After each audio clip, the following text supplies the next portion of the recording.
દિવાળીયું તો ગણ્યું આવ્યું અને ગણ્યું ગયું છે, છતાં તેનો આનંદ કોઈ પણ સંકળી શકતું નથી. તેનું કારણ એ છે કે તે આનંદ બહારનો છે. દિવાળીનો સાચો આનંદ તેને જ મળે છે જ્યારે વચ્ચે આવતી હોળીના પાખંડ છૂટે.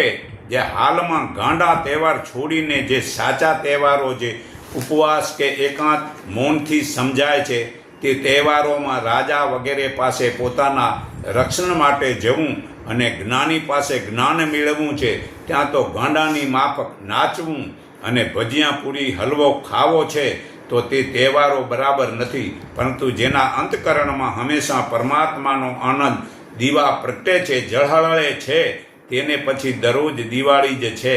કારણ કે જેના અંતકરણમાં હંમેશા પરમાત્મા આનંદરૂપી દીવો જળાળે છે. પણ જે હાલમાં અજ્ઞાની લોકો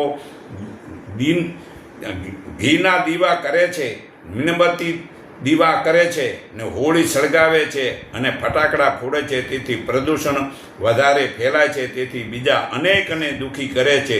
તો જો દીવા કે દિવાળીના તહેવાર શું કામના છે?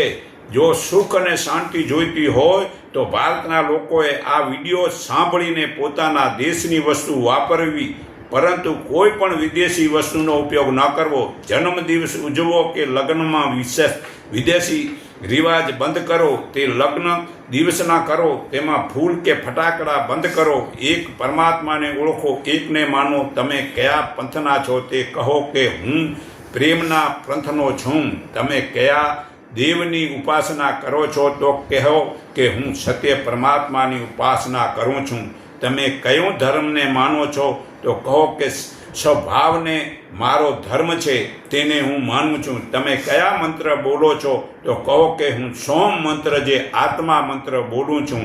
તમે કયા માળા રાખી છે તો કહો કે હું શ્વાસોશ્વાસની સુરતા વડે આ માળા ફેરવું છું સોમની.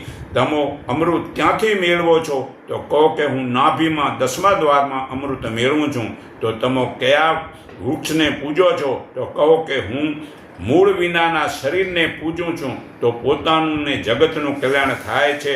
આ તહેવારો માનવાની રીત છે. બાકી ખાલી તહેવારોમાં મતલબ કે જે છે ને નાચગાન કરવું નથી.